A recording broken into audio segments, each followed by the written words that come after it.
This is a Chinese trench that dates from the Korean War. And it's incredible to find this because very little remains of the Korean War. Typically, the Chinese dug these trenches into the heights, which gave the defenders the maximum advantage. This is a gun pit he would use, and you can see the advantage that the defender would have on any attackers. What's remarkable about this position is that it was captured by the Canadians during the action at Chail-Li. During May and June 1951, the Canadians would join with United Nations forces in a major offensive to drive the communists back into North Korea. And to be successful, they would have to overcome positions such as this and a very determined enemy.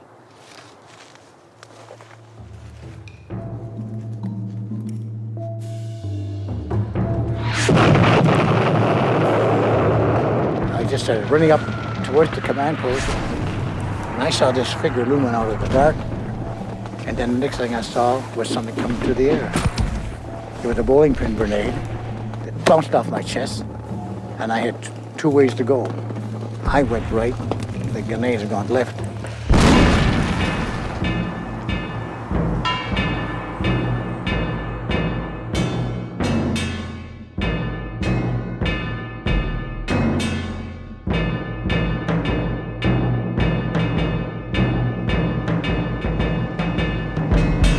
This is the South Gate, and it's one of the few buildings that remains from ancient Korea, and it's even one of the few buildings that remains from the Korea of 1950s. One of the problems in retracing the steps of the Korean War is so much has changed that there's only a few buildings that still remain. This is a 14th century Asian type pagoda, and you can actually see the bullet holes from the occupation of Seoul in 1950 by North Korean forces. And of course, there's one other place we can go, which is the old traditional market.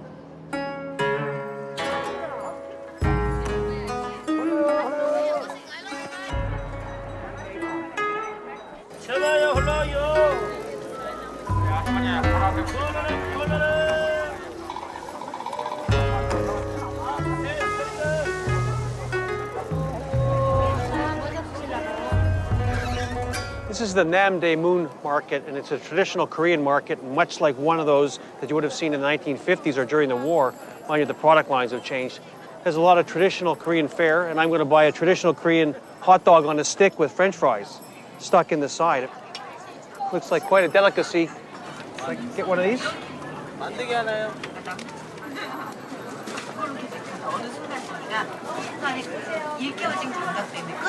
Thank you. This is very good for your cholesterol.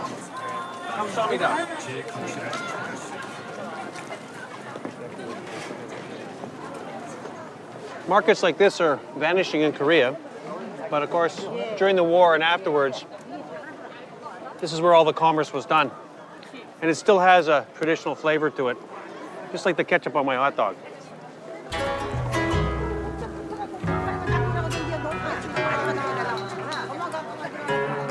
Between 1951 and 1953, more than 20,000 Canadians fought in Korea. And although the country has changed dramatically, if we look hard enough, we can still uncover evidence of the war. So during the Korean War, one of the things that everybody talks about, every one of the veterans, is the Korean porters and how they carried all the supplies up the hills. And one of the things they used was these A-frames. And they're still being used today in the market here. I guess you can rent them out and they can come and deliver product to somebody in the market. But it's amazing that this is what everybody talks about.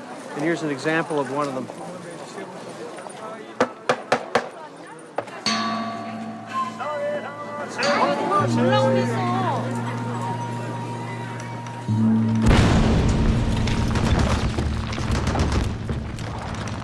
Since June 1950, Korea has been a battleground.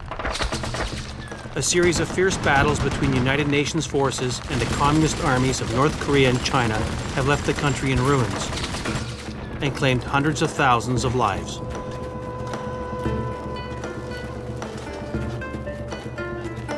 By the spring of 1951, the communist armies have captured territory south of the 38th parallel. But now the UN is gearing up for a massive counterstroke. Joining the UN forces are thousands of newly arrived Canadian soldiers under the command of Brigadier John Rockingham. This special contingent of volunteers is known as the 25th Canadian Infantry Brigade.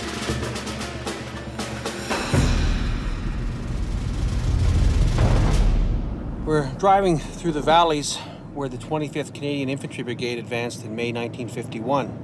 It was part of the push north towards the 38th parallel, and this was the first action for a number of the Canadian battalions, including the 2nd Battalion Royal Canadian Regiment. And with me is Ed Mastronardi, who's coming back to this area for the first time since 1951. And Ed, what was it like for you guys before you came into the line here? Rockingham wanted us all to get into shape. So he conceived an exercise called Charlie Horse, which was to be a series of company attacks up the hills just outside of Puzan.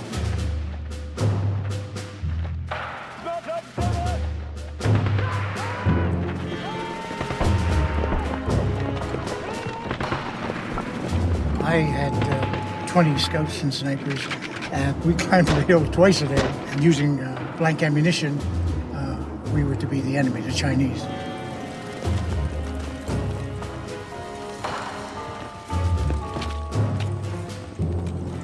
Rockingham was determined that we weren't going to move anywhere till he felt we were ready. After only 2 weeks of training, the Canadians are ordered into action, and they begin their advance north through the Panchon Valley, pursuing the fleeing Chinese army.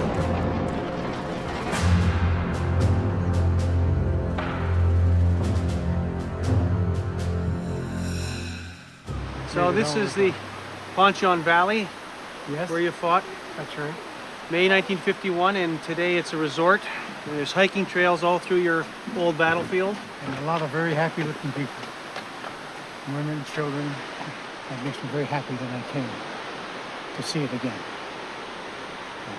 It was different then, though. It wasn't all the vegetation, and because of the bombing.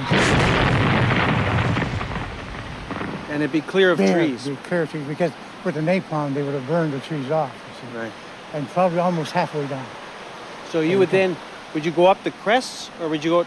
We went up the crests. We followed those ridge lines. Canadians, we were like that. We always looked at the high ground. High ground is a dominant feature. It's the hardest work, but it is the safest way to go. It's worth the sweat.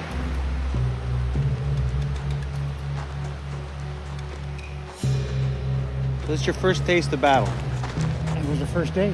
On May the 25th in the afternoon, we came on 407, and I was moving up 407, and I, trying to set a good example for the men, I took the point.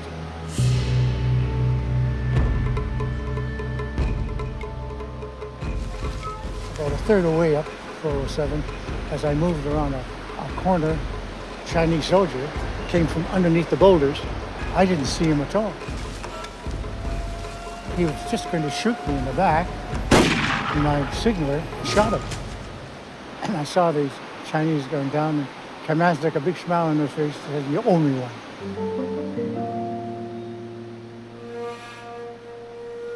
We just started, and how close that I had come, and it made me realize that, this was going to be serious. They were just trying to slow us down at this point. And we thought they would keep doing that. But that turned out not to be the case. They finally stopped, and they were going to stop us. By the end of May, the UN push towards North Korea begins to stall. The 2nd RCRs are ordered north to secure the village of Chail-Li and capture the dominating height of Hill 467. But the Canadians are unaware that Chail-Li protects a critical communist supply route, and the Chinese are unlikely to give it up without a fight.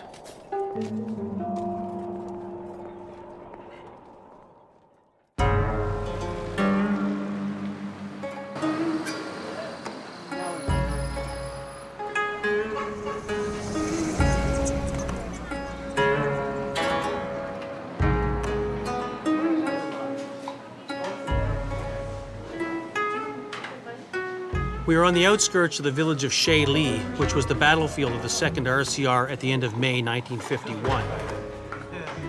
One of the Canadians who fought here was Ed Mastronardi. Well, the country was certainly very different than anything you're used to. You're going into a completely strange environment. Oh, absolutely. And remember too that it was so miserable for the people. I mean, well, they were virtually all refugees.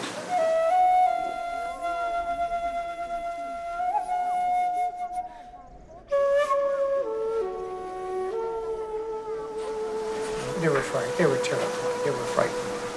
And looking around here and being able to sit in this place, in this village, after what the shattering and the shelling and the cleaning we took, it kind of seemed like it was kind of all worthwhile. It was really wonderful. And it kind of makes you feel kind of proud. I'll have some more beer myself.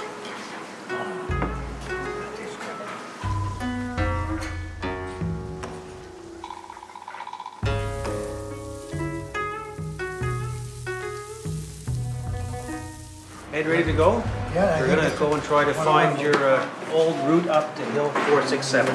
Okay, let's do that.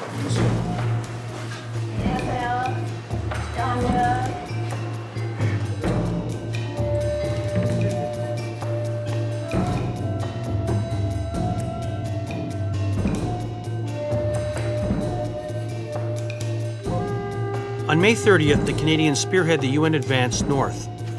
And at 7 a.m., the 700 men of the RCRs launched their assault towards the village of Chail-Li. The plan calls for a four-pronged assault. A Company will lead the attack to secure the village. B and C are to protect the flanks, while D Company attacks the main objective, the high ground on Hill 467. In the distance, I could see 467. We thought they're going to have to stop somewhere. And we figured that probably would be it. And Rockingham decided he was going to halt the brigade there. And he no sooner stopped us than we heard pop, pop, pop, pop, pop.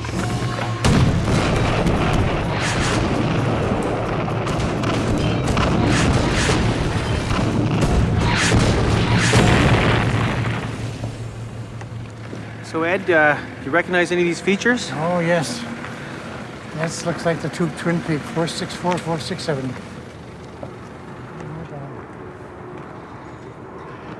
I look at the hills and I think of all the centuries. And here they are, still the same, exactly the same. And for centuries being the same, there's been a lot of campaigns waged over here, I'm sure. It's a very appropriate day to be here. I can feel it like it was. Yeah, yeah. In that direction is the Chail-Li Valley, and that was the main supply route from Manchuria for the Chinese troops. So that's why they reacted to our arrival here. You poked a hornet's nest. Yes, we poked a hornet's nest. A Company was to leave at 6 o'clock in the morning, and at that time there was an airstrike planned, but the weather was so bad, it had been a driving rain all night, that they had to cancel the airstrike.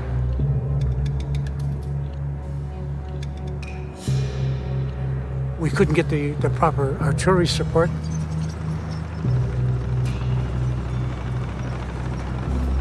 But one of the critical things was the maps we had were based on pre-war Japanese maps, and their scale was different.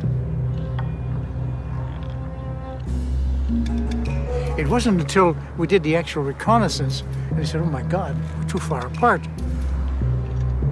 The valley was so cloudy and misty, you could only see a few hundred yards up the road. Because when Medlin and A Company left on the half tracks and the tanks moved up towards Chail-Li itself, they'd gone about maybe 300 or 400 yards and just disappeared in the mist. We couldn't see them.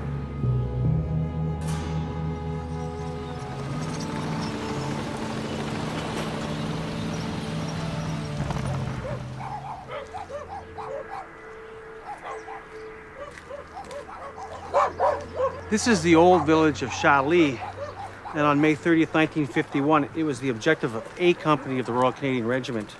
By 7 a.m., they had secured the village, and of course this allowed the other parts of the operation to take place, particularly against 467, the big height to the north. But by 11 a.m., all along the front, everyone was noticing a lot more Chinese activity. They were mortaring the positions, there was more artillery coming in. And here in Chail-Li, they could see that the Chinese were trying to infiltrate around their positions to the rice paddies in the south and along the ridges to the north.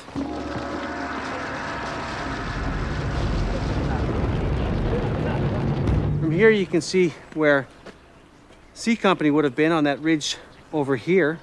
And of course they had a pretty quiet day. It was so dark and the mist was so low that they really couldn't do much up there, but they held their positions well. But on the big height, you can see the Twin Peaks up there at 467.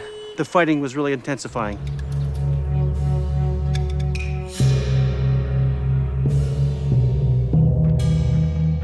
The men of D Company advance up the steep ridges leading to the summit of Hill 467. But as they near the top, they come under heavy machine gun fire from well-entrenched Chinese positions.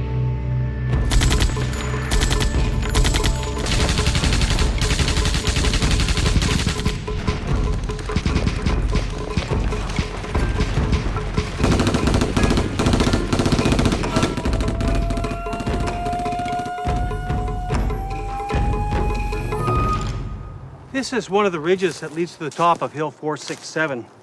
And this position was very important to the Chinese. And you can see this by the fact they dug in so well that even after 50 years, their gun pits are still here.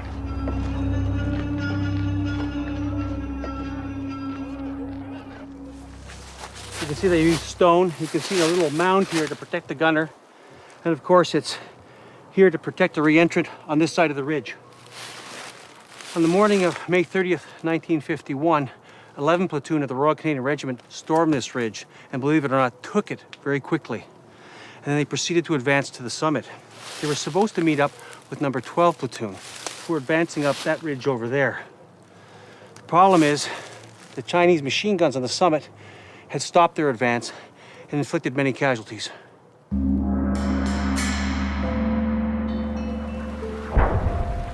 We were coming up a well-worn path to a bit of an open area when a machine gun opened up. Some of the guys were left in the open. Paddy O'Connor said, "To hell with it. I'm going after my boys."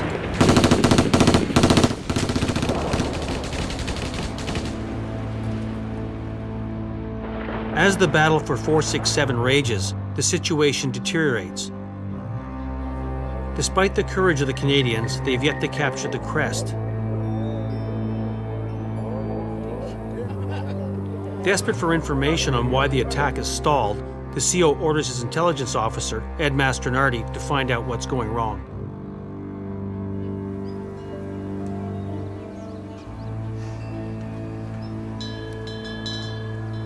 So you've been told to go and find out what's going on? What's going on? Exactly, because we couldn't get communication, and we're getting all these reports that the Chinese were moving down, and we wanted to know, well, where are they?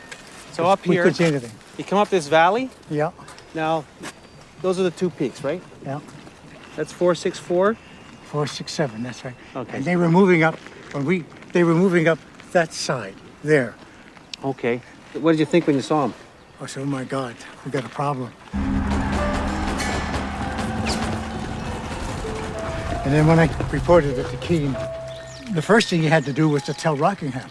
And when he told Rockingham, with Midland in trouble here, he had ordered Keane to pull back to the start line. Does Rockingham made the decision right away? Oh yeah, right away.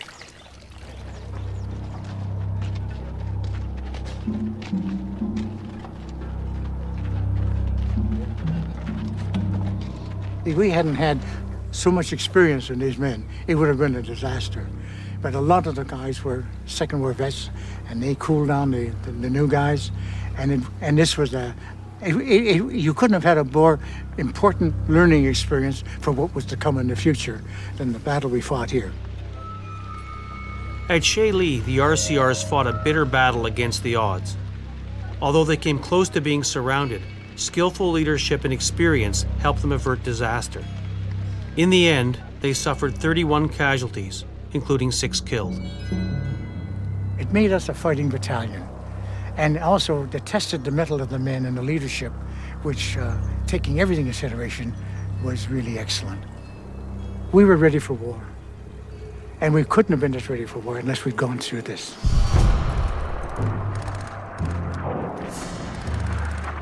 The next day, attacking with overwhelming numbers and air support, Chail-Li falls to the Americans. And over the next month, the UN forces continue to push back an exhausted Chinese army. In July 1951, the Chinese surprised the UN by requesting peace talks. It now appears that the Korean War may soon be over.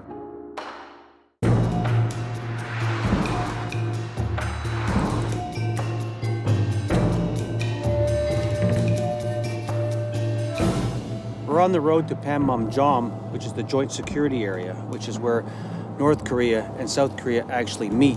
And it's there that they try to negotiate any changes or issues that take place even today. It was also the location of the peace talks back in the fall of 1951.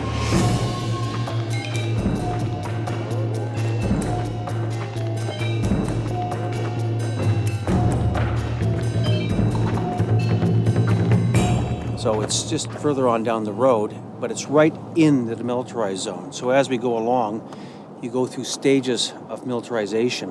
And as we get closer, you can see more gun emplacements, more soldiers, and more barbed wire, because you're really getting now back into what is a war zone.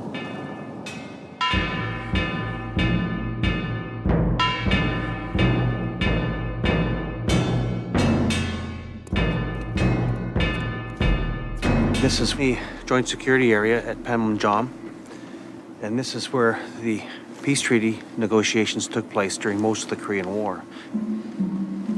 Today, this is still the front line between North Korea and South Korea. You can see the North Koreans are literally across that concrete slab to the other side. And you're being watched at all time. In fact, there's a North Korean right behind me with the binoculars and that guard post over there watching us very, very closely. And of course, in this building, it's built across the military demarcation line, which is the actual border between North and South Korea. And that's where they have their conferences, and we can go in there and have a look. It's got quite a history.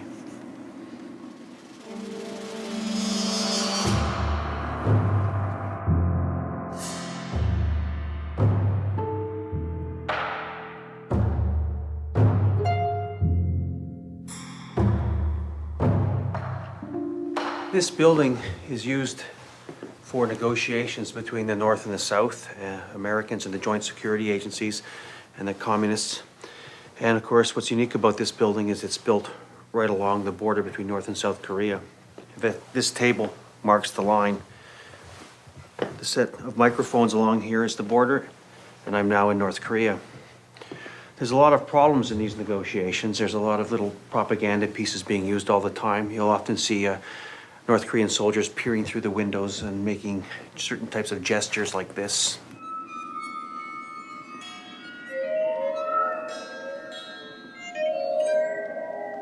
This is another example of how the North Koreans try to irritate the South Koreans. Both sides cannot occupy this building at the same time, so they have to bolt at one end or the other. So this door leads to the north. So when the South Koreans go to leave, a soldier has to come back here and unbolt it. And in the past, the North Koreans have waited for that and tried to grab the soldier and pull him through into North Korea. So now a second soldier has to hold this position and hold the other soldier by his belt as he undoes the bolt. But the difficulty in dealing with the communists has been going on for a long time. This goes back to the Korean War, where the negotiations were taking place in this area, and they would break down and then men would die. And one of the situations in '51 is the communists went to the table as a delaying action, which would allow them time to regroup their troops, bring up more troops, and then launch further attacks on the UN forces. In the fall of 1951, the peace talks break down, and in an effort to restart the negotiations, the UN resumes its offensive. The Canadians advance quickly through the rugged Korean terrain and capture a series of hills east of the Panchon River Valley. The responsibility of holding the strategically important Hill 187 goes to the 2nd RCRs. The men dig in, wire positions, and construct outposts on the many spurs that extend into no man's land. The most exposed outpost is the Sangok, only 800 meters from the Chinese lines. Okay, so What I'm thinking of is down here. Take the binoculars. We'll look it out on the map. See the saddle? That's right. Yes. No, I think you've got it. No, that's it. That's it. My God, amazing. Outside of the fact it's got a bit more vegetation, looks not a lot different than we did then. They wanted the outpost manned by the most experienced platoons, and that one happened to be mine. And that's my birthday, the 2nd of November, and I saved a few quarts of beer, and I brought my section commander, my corporals in, and they wished me a happy birthday. And it was about 7:30, quarter to 8, and Jack Sargent, with my senior corporal, he was going to return to his position. He suddenly shouted, and he yelled, "Hey, boss, they're coming."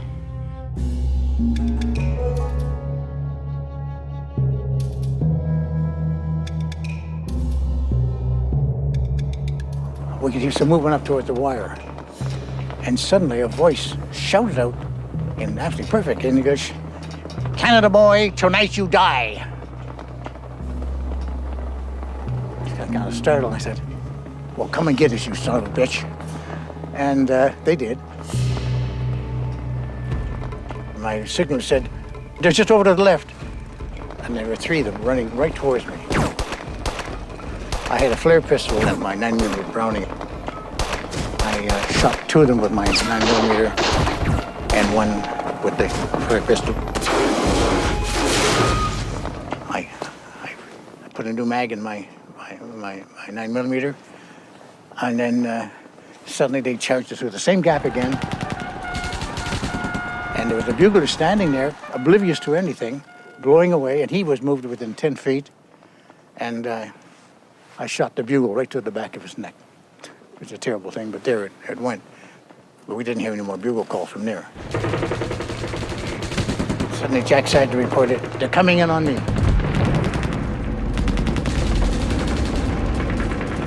They blew a gap from between 6 and 8 feet wide, and then they charged. Eddie Bauer, a Bren gunner, just sat there, ta-ta-ta-ta-ta-ta-ta-ta-ta. And he filled that effort, and he just kept shooting until it was still. There was a lot of shouting and screaming, and so that stopped that particular attack. By this time, I was getting a report of casualties, wounded here, wounded there. I remember I had 28 men. So by this time, I had about 10 casualties. We didn't know it until after, but we were being hit by a full battalion of Chinese. That's, anywhere between 800 and 900 men.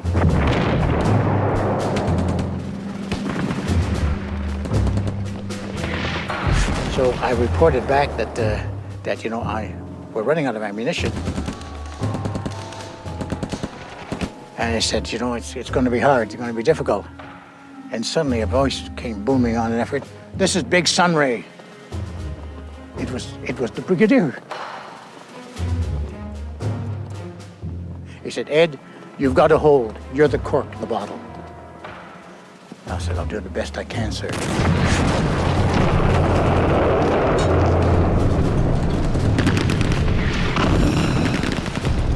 I reported back. I said, "I have nothing left. Most of my wire was gone.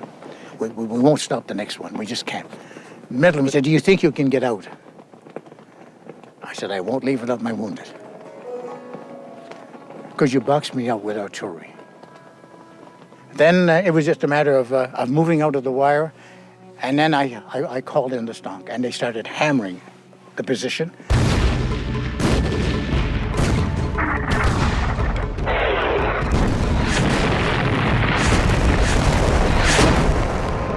So I'd move back 50 up, what I thought was about 50 yards, and I would say, "Drop 50. And they just keep repeating that. Now, we just kept moving with that.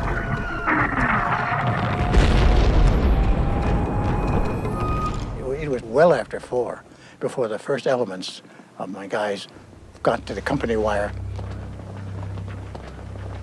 I had, at that point, I had 15 wounded, 1 killed, and we left Campo. One platoon was given the order to reoccupy the position, and I said, I want to go back too. I want to get Campo. We saw Chinese bodies hanging on a wire in the position, and by the time in the month of account, it was anywhere between 45 and 50. And we picked up 5 wounded prisoners. And there was Campo in the slit trench with his rifle. He'd been protecting the wounded.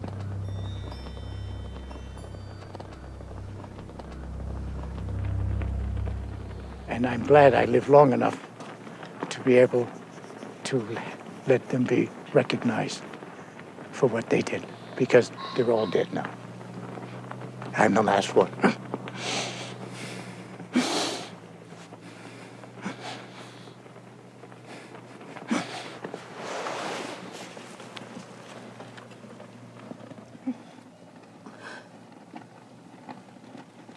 I remember them every birthday, every 2nd of November is my time.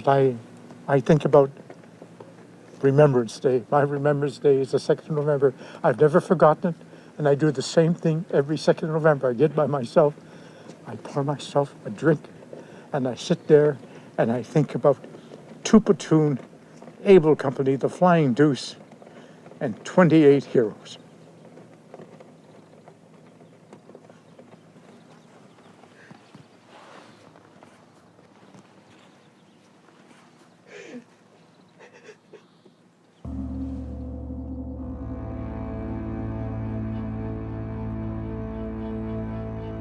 The incredible defense of the Sangok by the 2nd RCRs stops the Chinese attack. But within days, further along the Canadian line, the Chinese strike again.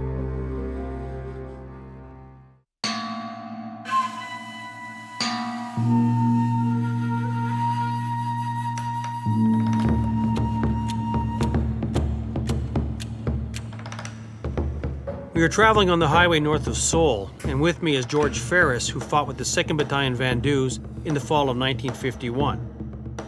And this is the first time George has been back to Korea. We're going to take George back to the old battleground, where his unit fought a major action and a significant action on the saddle between Hill 227 and Hill 355. That was the worst place to be at that time, because the Chinese wanted all these positions, and we didn't want to give them to them. Throughout November, the Chinese attacked the UN front and recaptured several major heights, leaving Hill 355 as the critical anchor of the UN line. In an effort to strengthen this key position, on November 22nd, the Vandus are ordered to occupy the dangerously exposed positions in front of the hill. The area that you fought on is still essentially at war. Well, it's on the demarcation line, or Yeah, just DMZ? It's right inside the DMZ. Yeah. So as we get closer, we'll see the barbed wire and the minefield signs. And we don't have to go in the minefields. no, Okay. no. Oh, well, if we do, you have to leave.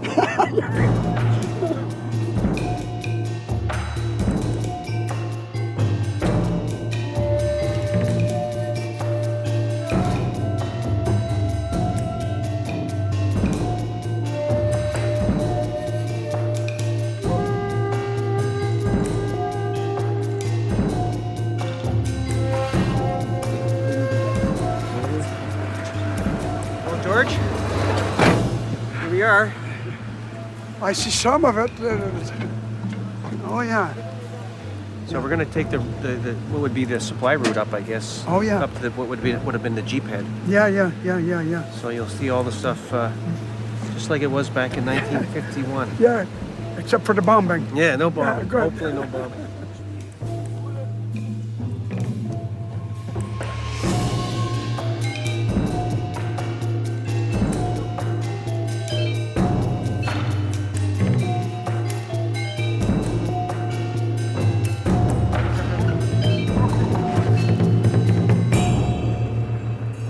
There we go. Pack up on the hill.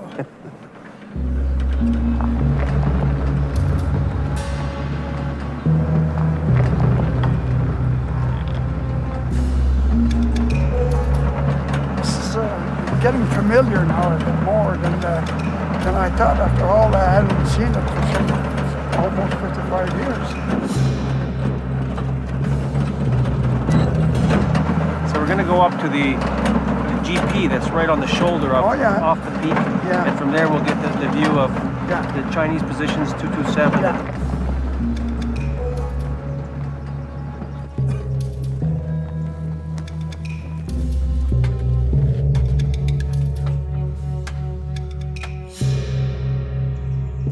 Well, there it is. I see 227 there, and I see also the hill where at the bottom we parked our vehicles and climb up that hill to go right on the saddle.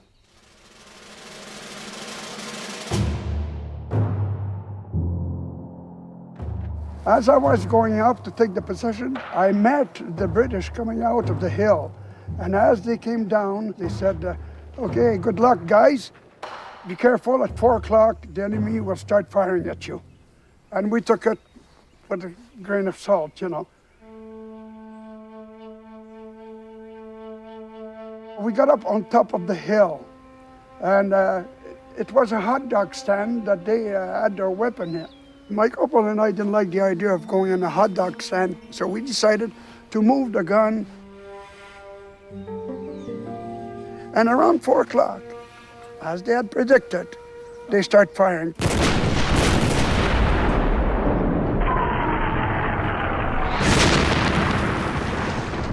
I said, if we would have been in there, we would have been dead today, you know.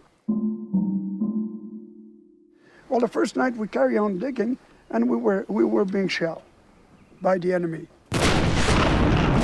You're in your hole, and you keep your head down, and you hope that it's going to stop soon, and it's scary. We had a dugout. The roof was supported by a beam of wood. I don't know where they got this tree here, but a big piece of a big beam of wood. One of our guys was in there, and when that bunker fell, and when that was hit with a heavy bomb, the beam splintered, and one side of the beam got into the stomach of the guy and killed him on the spot there.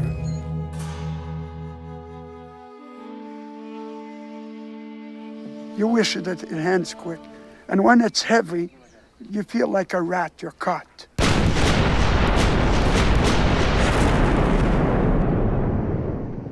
Well, there was question about thoughts of retreating.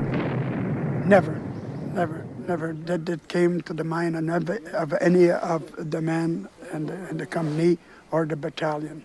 As a matter of fact, our CO told us that it's going to be hard. There'll be no panic, no overrun, and no withdrawing. There was never any thought of retreating. The Vandus don't retreat. They stay and fight.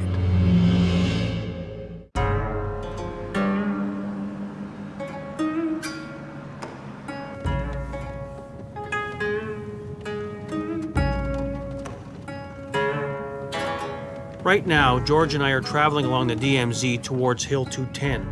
We are hoping to get a better view of the saddle between Hills 227 and 355, where George fought with the Vandus in November 1951. Well, now it's starting to look like something that I recognize. I see it in the way that I used to see it.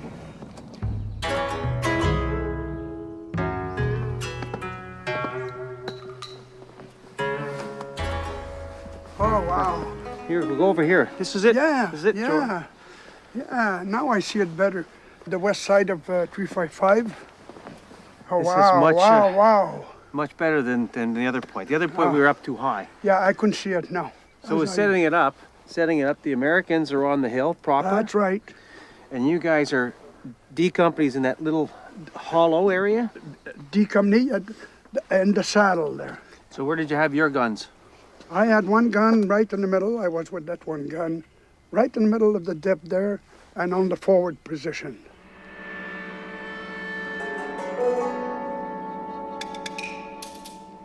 So you're very, very close to 227 all the time. 227, I said a guy with maybe a 7 or 6 iron playing golf could have put the ball on top of the hill there. That's how close we were. On the 23rd, the Chinese launched the major assault on 355, and they Okay. drive off the Americans. The Americans bugged out. Yeah, Now, you're right, yeah. You're now in a very bad position because Yeah. the Chinese have 227, And they have, this huge, That's right. humongous Hill 355, Yeah. and you guys are piggy in the middle. Hundreds of Chinese troops swarm onto the heights of 355, driving the Americans from the hill.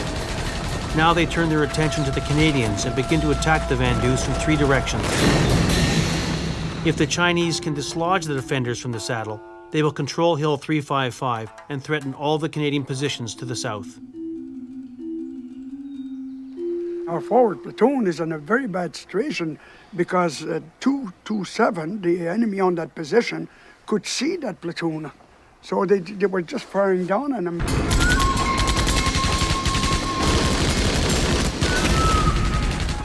After trying hard, they could not hold the position. So they just moved the platoon out of there. And then here I am in the thick of battle, trying to see somebody, ready to shoot. And then I hear some noise, some people climbing the hill. Then I heard somebody say in French to me, don't fire, don't fire. This is Lieutenant MacDuff from the Vandus. And my fingers were white from pressing on that trigger. I was just about to let it. I almost killed the poor people. I almost killed them. But I didn't. And one of the soldiers was told probably to go and report to the major that they had been overrun and they had moved to join the other platoon. So he said, are the men all gone? He said, yes, they're all gone. So that's when he asked for support fire, tank fire, to hit the position where the enemy had captured.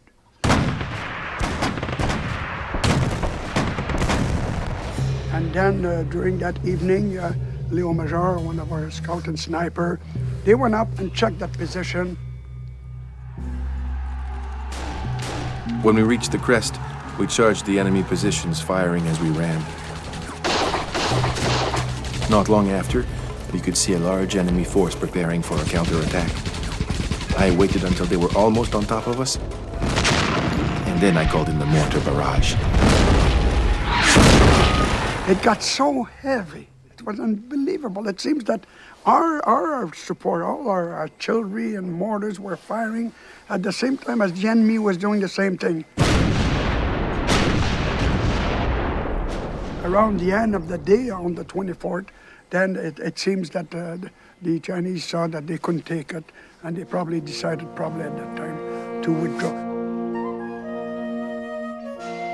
The Chinese attack on Hill 355 was a major initiative to force back the UN front.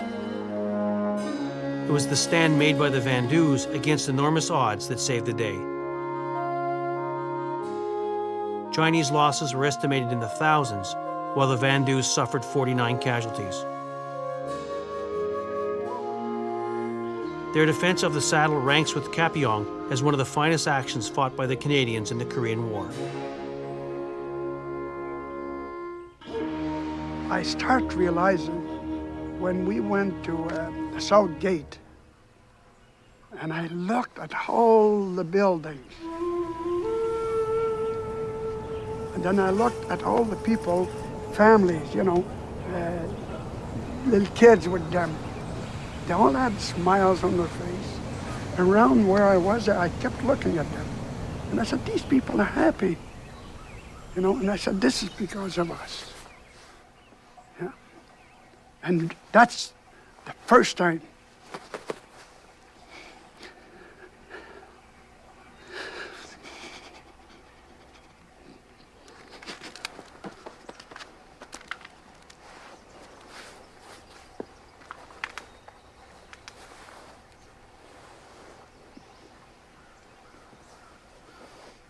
Canadians, man or woman that came here, should be proud. They did a goddamn good job. And I'm proud, and I'm especially proud of my regiment. Le 22. Je me souviens.